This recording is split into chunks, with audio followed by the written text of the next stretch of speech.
Olá, estamos começando mais um Farofa Crítica, um programa onde pensar é o nosso principal ingrediente. A cada programa, intelectuais, ativistas, artistas e outros arteiros comentam sobre temas contemporâneos. Farofa Crítica é uma produção do CELAC, em parceria com o Departamento de Jornalismo e Editoração da ECA USP e apoio do Instituto de Estudos Avançados, o IEA da USP. Acesse o nosso canal youtube.com/farofacrítica, inscreva-se e clique no sininho para receber notificações de novos programas. Também acesse os nossos programas no formato podcast na plataforma Spotify. Interaja com a nossa produção acessando nossa página no Facebook, facebook.com/canal Farofa Crítica. Inclusive, você pode sugerir temas, convidados para participar do nosso programa. Acesse os nossos canais e avise os amigos, colegas, familiares, para todos também entrarem na nossa rede de comunicação.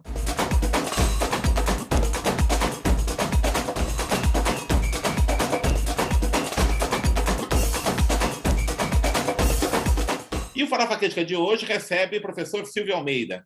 Silvio Almeida é doutor em Direito pelo Departamento de Filosofia e Teoria Geral do Direito da Universidade de São Paulo. Ele é mestre em Direito Político e Economia pela Faculdade de Direito da Universidade de Mackenzie, bacharel em Direito pela Faculdade de Direito da Universidade Presbiteriana Mackenzie, graduado em Filosofia pela Faculdade de Filosofia, Letras e Ciências Humanas da Universidade de São Paulo. Concluiu pós-doutoramento pela Faculdade de Direito da Universidade de São Paulo e é professor de graduação e docente permanente do Programa de Pós-Graduação Stricto Sensu em Direito Político e Econômico da Faculdade de Direito do Mackenzie. Professor também da Escola de Administração de Empresas de São Paulo, da Fundação Getúlio Vargas. E também foi professor visitante da Universidade de Duke, nos Estados Unidos. E é atualmente diretor do Instituto Luiz Gama, autor do livro Racismo Estrutural. Silvio, obrigado por ter aceito o nosso convite. Eu sei que a agenda é muito apertada, né? Mas eu acho fundamental aqui a sua participação.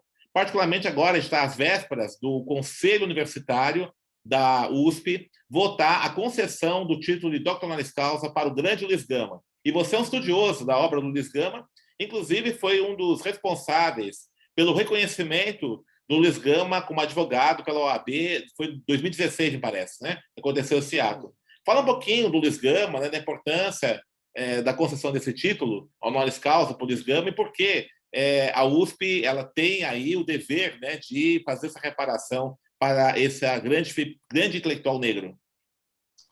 Bom, em primeiro lugar, professor Denis Oliveira, meu amigo, é um prazer estar aqui, é um prazer conversar com as pessoas que têm o excelente gosto, né, o bom gosto de acompanhar o Farofa Crítica. E a sua pergunta, Denis, ela é muito oportuna, principalmente diante das circunstâncias em que nós hoje estamos aqui no Brasil, né? Por que Luiz Gama é importante? Porque Luiz Gama é, de fato, um farol, né? É um farol em tempos de escuridão, em tempos sombrios. A história de vida de Luiz Gama é uma história de vida que, em muito, nos inspira a continuar a luta por um país melhor, mas, para além disso, a obra de Luiz Gama é uma obra também que nos dá um norte. Luiz Gama, para aqueles que não sabem, nos assistem agora, o Luiz Gama ele é o maior advogado da história do país.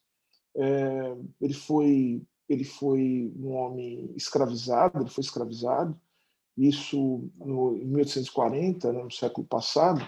Ele nasceu em 1830, nasceu em Salvador, na Bahia. O que a gente sabe da biografia do Luiz Gama é contado por ele mesmo, né?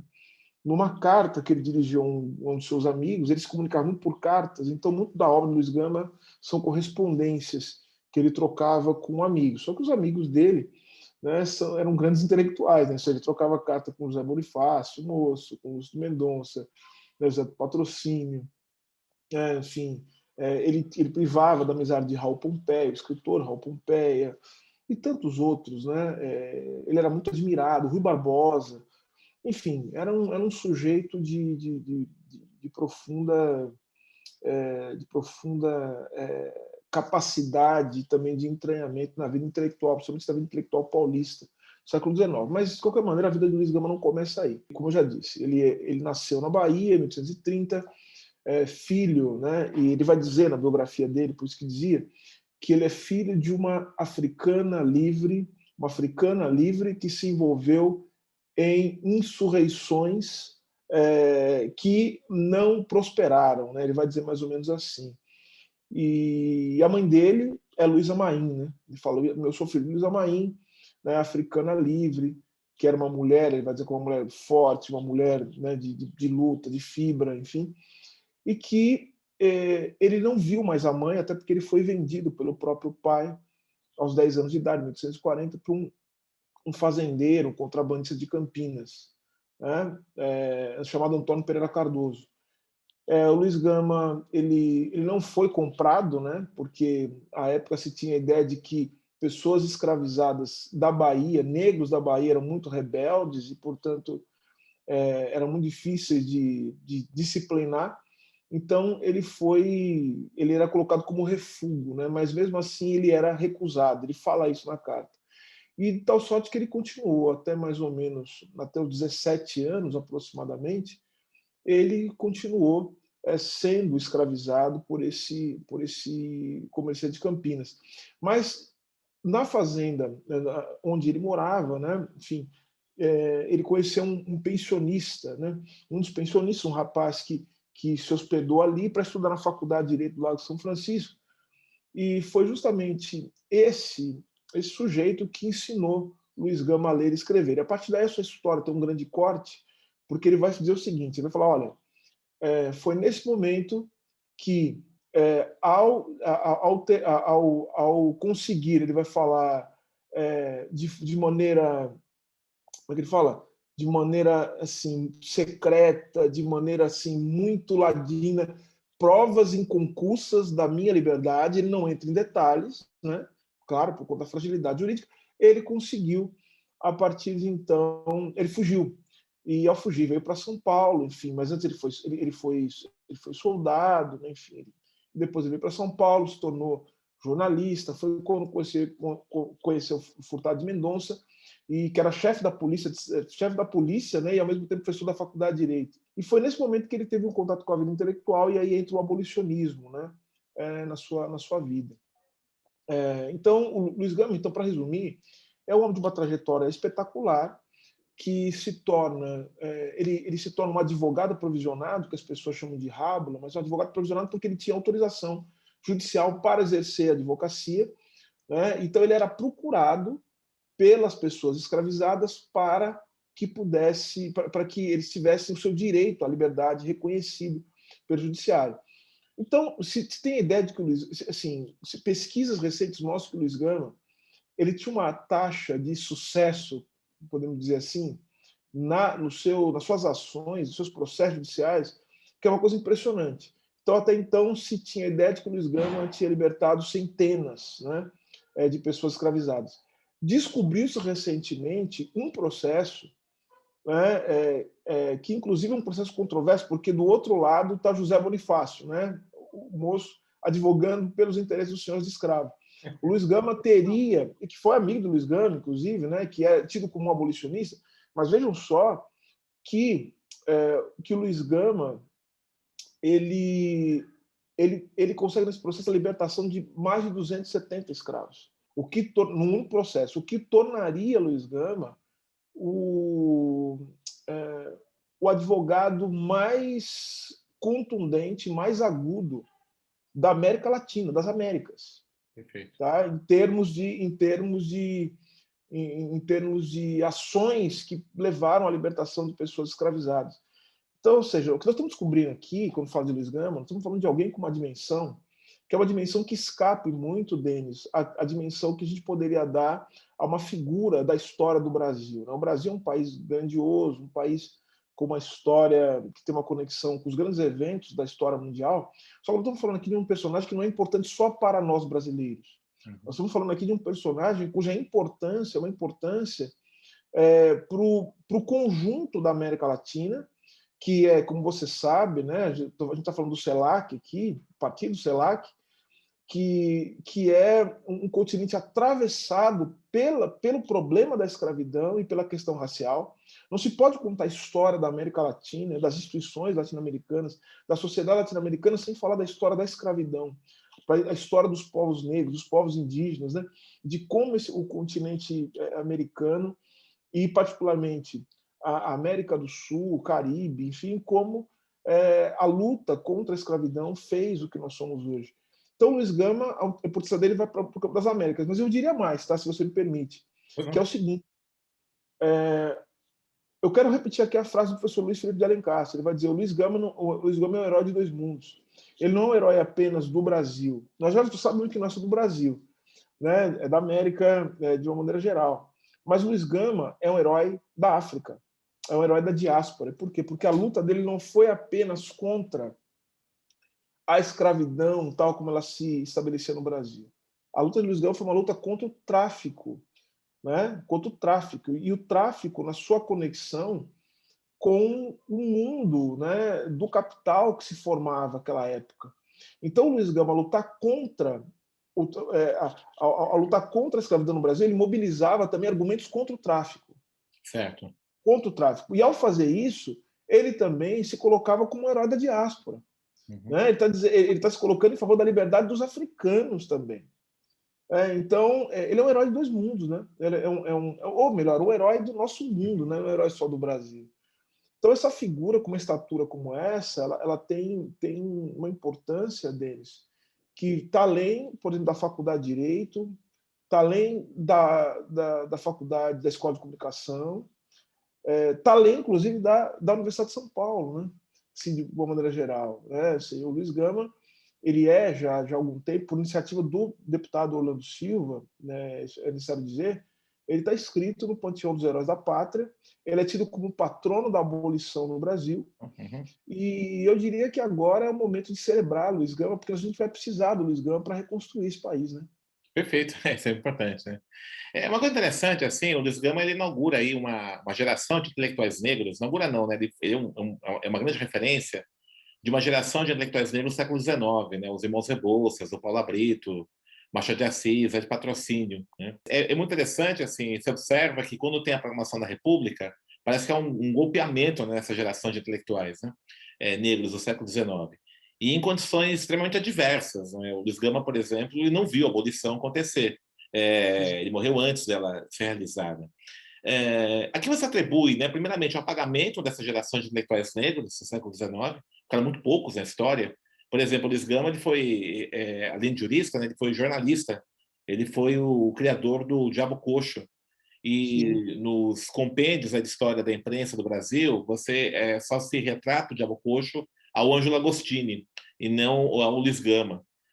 Isso não é tratado. O Agostini, que é o cara que criou o Diabo Coxo, o Cabrião, né? O Luiz Gama parece, no limite, parece que ele ajudou, né? Coloca dessa forma a narrativa. Como é que você enxerga esse apagamento histórico, né, da figura do Luiz Gama e dessa geração de intelectuais do século XIX do Brasil, intelectuais negros? É curioso dizer isso, né? E eu acho que isso tem que ser visto, Denis, a partir das grandes contradições que o Brasil comporta. Porque vejo que, no limite do limite, esse discurso feito de maneira crítica, né? Ou seja, não discurso, mas avaliação disso que você constata com muita cuidade, essa situação dos intelectuais negros no Império e depois na República, né? Na passagem, né, do Império para a República, isso você constata é muitas vezes apropriado por um certo conservadorismo no Brasil para dizer como o Império era melhor, né, do que a República. Mas a gente tem que lembrar de algumas coisas. Primeiro, que o Império tinha escravidão. Acho que é importante lembrar disso. E lembrar o seguinte: a escravidão ela não era uma coisa residual. A escravidão era o ambiente, era aquilo que possibilitava a reprodução da vida material. É o que eu costumo chamar, junto com o professor Júlio Veloso, era uma sociedade que estabeleceu um pacto de todos contra os escravos. Todo mundo tinha escravo. Ou quem não tinha queria ter um escravo. Ou seja, a vida material girava em torno da escravidão negra, tá, fundamentalmente. Então, sob circunstância nenhuma, se pode dizer que o Império era mais favorável. O que acontece é que você tem uma reorientação, mais do que isso, você tem uma reordenação da vida institucional, política e econômica no Brasil, que vai estabelecer um papel para o negro, e vejam que contradição, né? Que é um papel de absoluta marginalidade. Porque se o negro ele tem uma centralidade a partir do ser escravo, porque vejam que interessante, a centralidade do negro se dá justamente pela sua condição servil. Aí quando você tem a passagem para a República, você tem?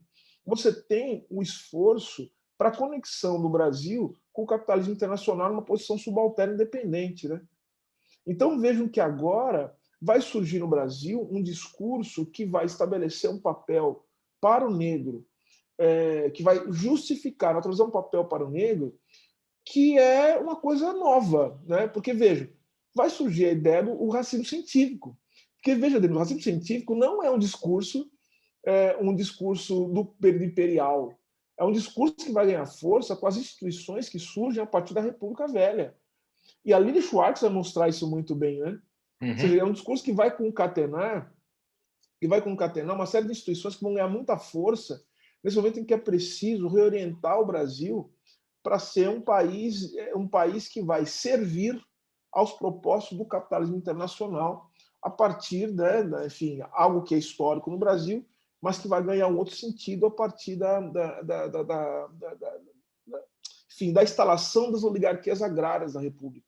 Perfeito. Né? Então vejam que o negro nesse sentido ele vai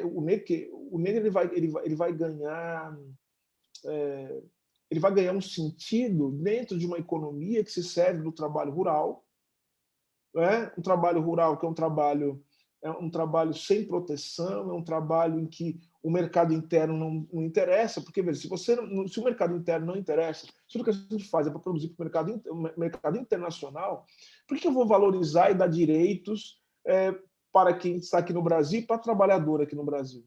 Essa preocupação de montar um mercado interno que possa minimamente fornecer, de maneira muito limitada, certos direitos, um salário, mais ou menos, é uma preocupação só do período industrial, e muito daquele jeito que você já sabe. Então, ou seja, eu acho que é isso. Ou seja, o Luiz Gama ele abre uma geração, ele é o primeiro romântico, né? É o poeta romântico, assim, né? Ele é enfim, veja, ele vai abrir essa geração intelectual, esse impulso intelectual, e depois esse impulso que vai ser muito alimentado pelo abolicionismo, né? A gente sabe disso, mas depois a gente vai ter toda essa rebordosa que você está falando, que é a República Velha. A República Velha é uma república em que a gente passa, eu costumo dizer, da escravidão para o racismo estrutural a partir da lógica da República, né? Ou seja, uma nova conexão com o capitalismo internacional. Inclusive, a Lilian Schwartz fala disso, né, no livro dela, o Espetáculos das Raças. Isso, o Instituto Histórico Geográfico, o Museu Paulista, as faculdades de Direito, né? As faculdades de Direito, fundamentais. Medicina, esse discurso que a gente está vendo hoje, Denis, do darwinismo social, Sim. é o tipo de discurso que alimentou muito o liberalismo paulista, via Faculdade de Direito logo São Francisco. Perfeito. A faculdade de Medicina, né, com Nina Rodrigues, em Salvador, né, tudo isso, né? É isso mesmo. Mas é que é engraçado, que a Lina falou muito bem, né? As faculdades de medicina do Rio de Janeiro e da Bahia, o Museu de História Natural do Rio de Janeiro e da Bahia, eles são alimentados por um discurso positivista, mas de extrato naturalista, né? Tá. Que é esse que vem da Itália, que vem de Lombroso, que vem de Enrico Ferri, né? Agora, em São Paulo, particularmente, até a Faculdade de Direito mesmo, né, do Recife, né? Mas agora você vai ver, Denis, quando você pega ali São Paulo é darwinismo social, né? É um liberalismo, é o Spencer, é o spencerismo, né? Porque daí aí você já tem uma questão econômica aí, né? Que é bem interessante. Isso é muito interessante que São Paulo passou por um processo muito doido, assim, né? Porque como houve um certo boom econômico após a Lei Eusébio de Queiroz, em 1950, houve a transferência de muitos escravizados para cá, no metade do século XIX, né? E logo depois, com a abolição, já há a troca rápida desses escravizados pelo trabalhador imigrante. Um processo muito rápido aqui que vai tendo, né? E essa exclusão vai acontecendo, né? De fato, essa passagem do escravismo por racismo institucional e estrutural é muito forte, né, em São Paulo. Muito forte. Isso tem consequências, inclusive, até na organização urbana, né? Exatamente. Da Ou seja, cidade. as comunidades negras sendo Uhum. expulsas, né, Uhum. enfim, do centro da cidade. Né? Aliás, a história das reorganizações, né, urbanas de São Paulo são as histórias também das transformações do capital, né, do capitalismo, né, e ao mesmo tempo são histórias de expulsão, né, Uhum. das comunidades negras, né, indígenas, para as periferias, né, das cidades, né, e da instalação. Basta ver também o que foi também a vinda, né, dos nordestinos para São Paulo, né, o que significou Perfeito. isso, onde eles foram instalados, onde eles foram colocados. E a gente não pode tirar isso também de uma dimensão que está diretamente ligada ao racismo. E Enfim, nesse aspecto, é interessante você estar pegando, porque o Luiz Gama, dessa geração de intelectuais negros do século XIX, ele era de São Paulo, os outros eram do Rio de Janeiro, né? E sim, ele vivenciou exato. isso, né? Tem esse aspecto importante também, né? De ser de São Paulo. Porque o Exato. Machado de Assis, os Irmãos Rebouças eram do Rio de Janeiro, né? O Rio de Janeiro, lembrando, né, Capital. era a capital, né, do Uhum. país. Né? Mas é interessante o Luiz Gama ser paulista porque a gente está se desenhando uma coisa importante sobre São Paulo, né, o papel, sobre como as elites econômicas elas influenciam também a partir de um outro lugar, que vai sendo construído até a gente sabe o que significa isso na República Velha e também depois no período getulista, né, a partir de 30. Né? Uhum. Então, as elites paulistas já elas começam já a demonstrar o seu poder econômico, né? De maneira muito pujante. Então, eu acho que, só pegando o nome dos advogados, né? Ou seja, vejam quem são os amigos do Luiz Gama, aqueles que o rodeiam, né? São todos filhos de uma elite paulista que está ligada diretamente à aristocracia rural, ao café, enfim. Aí você vai vendo já como o Luiz Gama é interessante. Mas note, o Luiz Gama ele é o primeiro, né, desses grandes intelectuais negros abolicionistas. Né? Ele é o pai dessa geração. E depois, a partir do Rio de Janeiro, aparecem duas figuras fundamentais que vão, junto com Joaquim Nabuco, né, Uhum. liderar o processo abolicionista no Brasil no final, né, do século XIX, Uhum. que é o André Rebouças e José do Patrocínio. Né? Certo. Veja, né? Esses três, na verdade, foram. Sendo que o André Rebouças era, de fato, o sujeito que organizava, né, toda a política abolicionista. Né? Tem até vínculos com a monarquia, né? Sim. O Rebouças. Mas é interessante notar isso, né? O pessoal também gosta de falar, o André Rebouças era monarquista. Mas sabe por que o André Rebouças era monarquista? Uhum. Porque o André Rebouças, ele já estava prevendo o que ia acontecer. É coisa que o Luiz Gama também tinha. O Luiz Gama ele rompeu com o Partido Republicano por causa disso. O Luiz Gama era republicano, e veja a inteligência do sujeito. Ele falou assim: porque eu acho que a República é a única forma de governo capaz de sustentar a igualdade. Sim, por uma questão, né, Evidente. teórica, política, né, evidente. Né? Ele tava, assim, é isso. Ou seja, é um mundo sem reis e sem escravos. É isso que eu quero. Não Uhum. pode haver a igualdade. Então ele achava que a forma republicana ela sustentaria a igualdade entre os homens e mulheres, né? Então era isso. Agora, ele era um apoiador crítico, né, do movimento republicano, porque ele sabia que dentro do movimento republicano havia também aqueles que, inclusive, eram favoráveis à manutenção da escravidão. Eu gosto sempre de lembrar uma coisa, Denis. Lembrar que as primeiras grandes repúblicas da história, né, a república moderna da história, dos Estados Unidos, primeiro, depois na França, conviviam com a escravidão. Sim. Os Estados Unidos proclamou a república, né, sim, com a escravidão. A França, a mesma coisa, nas colônias. Então, ou seja, não é algo incompatível republicanismo e escravidão. E o Luiz Gama já sabia disso, ele estava ligado. O André Rebouças também estava ligado nisso. Só que o André Rebouças achava o seguinte: a hora que a gente tirar o poder central, isso aqui vai virar uma guerra total, porque esses senhores de escravo eles vão querer tomar conta do Estado, e aí não vai ter um poder centralizado para poder dar ordem, e, portanto, o André Rebouças era importante expulsar todos os vestígios da escravidão. Ele achava que tinha que ser com força mesmo. Uhum. Porque a escravidão ela deixaria marcas no Brasil que o Brasil ele não conseguiria se livrar, não houvesse um projeto nacional conduzido por um Estado forte. Ah, entendi. Tá. Você Então, percebe, então, qual que é a ideia a do cara? inteligência dele, é verdade. Uhum. Não, e você nota, Denis, que esse tipo de dilema, né, sobre o papel do Estado na condução de um projeto nacional, ele vai voltar todas as vezes na história do Brasil. Você vê que esse é o drama que vai aparecer no Estado Novo, que vai aparecer no período, no interregno democrático, entre 46, né, e 64, aparece de novo na ditadura, aparece de novo. Veja, ou seja, qual que é o papel do Estado na organização da economia e da sociedade brasileira? Veja só, esses caras estão falando isso desde o século XIX. Olha só que genial, né? Genial. É uma briga. A gente não concorda, pode não concordar com o Rebouças, mas você vê que faz sentido o que ele está falando? Não, as preocupações políticas, né, que estão tendo, né? Nessa época Sim. já era fantástico. E hoje tem gente que ainda acha que o Estado não é importante, né? Que acha que é importante. Não, é aí que tá, né? Assim, É. assim, cá entre nós, isso é quase como uma indigência teórica, né? Porque, Uhum. pelo seguinte, na verdade, assim, não existe capitalismo sem Estado. Ou Sim, seja, sim. para a gente pensar assim, na superação do Estado, tem que pensar na superação do O capital. capitalismo, né? Uhum. Essa é a questão. O Estado é a forma política do capital. Uhum. O capital, ele, a partir da sua dinâmica, ele deriva na forma Estado. Sim. Né?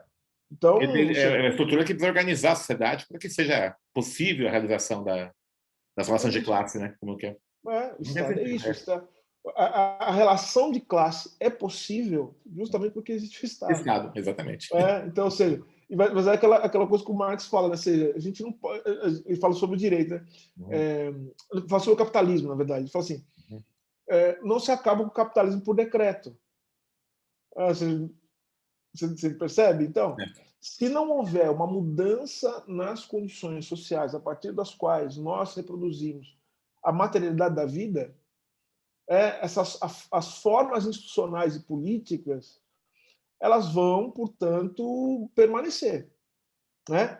Permanecer, inclusive, reproduzindo, permitindo a reprodução das condições da nossa decomposição, da Uhum. nossa destruição.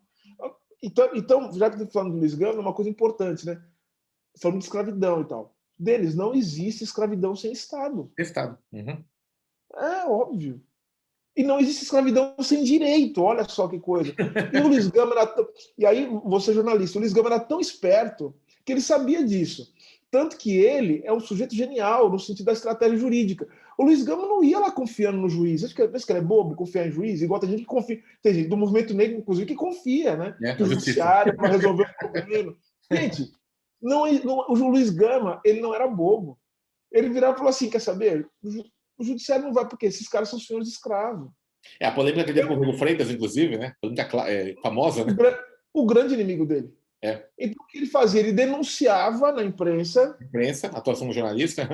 como É. jornalista, Uhum. aí ele criava o ambiente, Uhum. né, político, e ele colocava essas questões na sua atuação como advogado, mas ele criava um ambiente político, ele Sim. sabia que não era uma coisa de você usar o melhor argumento para simplesmente Sim. convencer racionalmente o juiz, ele não era bobo. É. Ele sabia com quem que ele estava lidando. Porque na outra ponta, o que ele tinha? Na outra ponta, ele tinha a luta política Uhum. pela mudança da organização institucional no Brasil de uma forma republicana.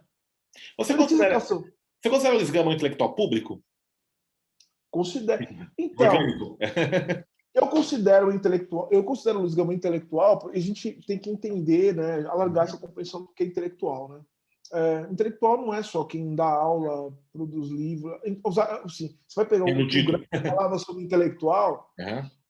O intelectual é aquele, portanto, que conjuga pensamento e, portanto, produção das condições ideológicas com a luta política. O intelectual está relacionado, portanto, às grandes contradições do mundo em que ele vive, os conflitos. Então, o intelectual é uma espécie de produtor de sentido, né, para a realidade material. Então, os artistas são intelectuais também, os professores intelectuais, aqueles que escrevem são intelectuais. Então, vejo que os profissionais liberais, de alguma maneira, né, aqueles que trabalham, portanto, né, com a produção de sentido do mundo, eles são tidos como intelectuais. Agora, o Luiz Gama é mais do que isso, tá? E é aí que eu queria chegar nesse ponto.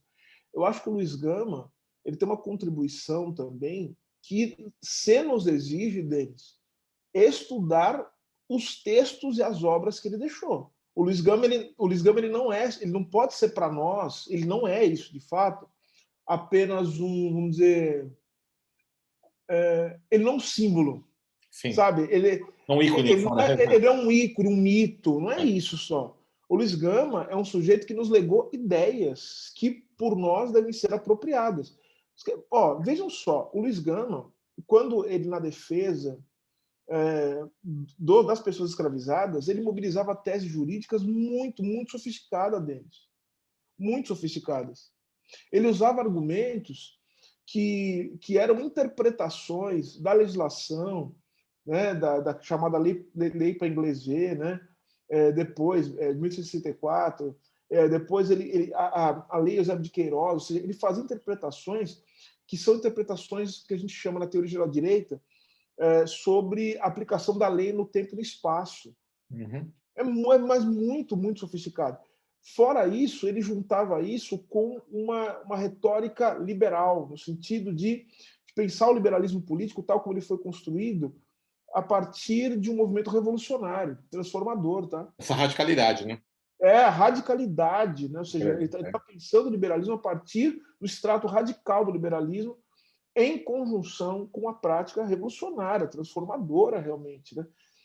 Então, vejam que Luiz Gama era um escritor, um literato, era um poeta, um jornalista. Então, vejam, ele é um intelectual na acepção assim, mais ampla do termo, né? Mas ele é um intelectual também, Denis, naquilo que nós entendemos como sendo um produtor de ideias que nos conduzem, né, a novas conclusões e possibilidades outras de interpretação da realidade que nós vivemos. Uhum. Eu considero, particularmente, eu e outras pessoas, a professora Lígia Ferreira, né, já falamos dela aqui, né, consideramos o Luiz Gama um dos grandes nomes do pensamento social brasileiro. Tá? Eu acho que o Luiz Gama, essa tem que ser a dimensão. Só que assim, Denis, assim, ninguém fala assim, eu sou importante. Na verdade, nós é que temos que, tal como se faz com outras pessoas que são fundamentais para entender o Brasil, quer ver, vou te citar uma pessoa aqui que eu acho que nos últimos tempos tem sido resgatada, para além da sua dimensão política, e é bem mais recente que o Luiz Gama, para entender o Brasil, é a Lélia Gonzalez. Sim. Uhum. Que eu acho que eu acho que a Lélia Gonzalez é uma intelectual assim, impressionante, cara. Ela tem que estar entre os grandes pensadores, né, da sociedade brasileira. Então, o que a gente tem que fazer? E eu falo com muita tranquilidade. Às vezes, para a gente fazer isso, a gente precisa tirar a pessoa do mito e começar a estudar de fato a pessoa. Certo. Sabe? Tem que ler os Luiz Gama, tem que interpretar, tem que escrever sobre ele. Publicar, tem que né? Doutorado, publicar, colocar importância, confrontar as ideias dele. E confrontar no sentido, inclusive, até às vezes discordar, se for o caso, porque a gente faz isso com os intelectuais. Claro.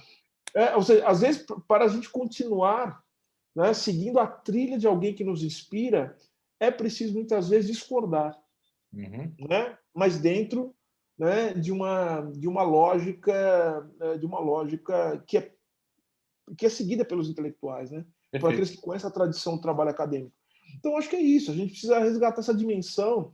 Acho que o Luiz Gama, assim, resgatar a dimensão mítica dele, a dimensão que coloca ele como o patrono da abolição, como um dos grandes heróis da história do Brasil. Isso aí ele tem que ser. Só que ele também tem que ser estudado. Ele tem que ser estudado. A gente precisa se debruçar sobre a obra dele. Um pensador social. Pensador da sociedade brasileira, que muito tem a dizer para nós. Acho que é por aí. Perfeito. Para concluir, assim, Silvio, a Universidade de São Paulo ela foi criada em 1934 por essa oligarquia paulista, após a derrota de 1932, né, com o objetivo aí de resgatar, o objetivo da Carta de Fundação da USP era essa, né? Recuperar a hegemonia paulista perdida. Denis, eu nunca mais esqueço no manual. Essa é uma coisa. Se opor ao governo autoritário de Getúlio Vargas. Exatamente. Está escrito assim, o Manual do Calouro. Manual Ou do seja, Calouro. é nós contra o Brasil. Contra o Brasil. E agora, esse ano, a USP está celebrando que, pela primeira vez, mais de 50% dos alunos vêm de escola pública. Né? Foi a última universidade a adotar cotas raciais, foi difícil, né? A USP adotar, ainda tem problemas, né, em termos de políticas de permanência. Como é que você enxerga, né, a USP com tudo isso, né, com todo esse histórico? Ela é herdeira, né, dessa tradição aristocrática paulista, ela conceder esse título honoris causa, né, para o Luiz Gama. Como é que você enxerga essa situação?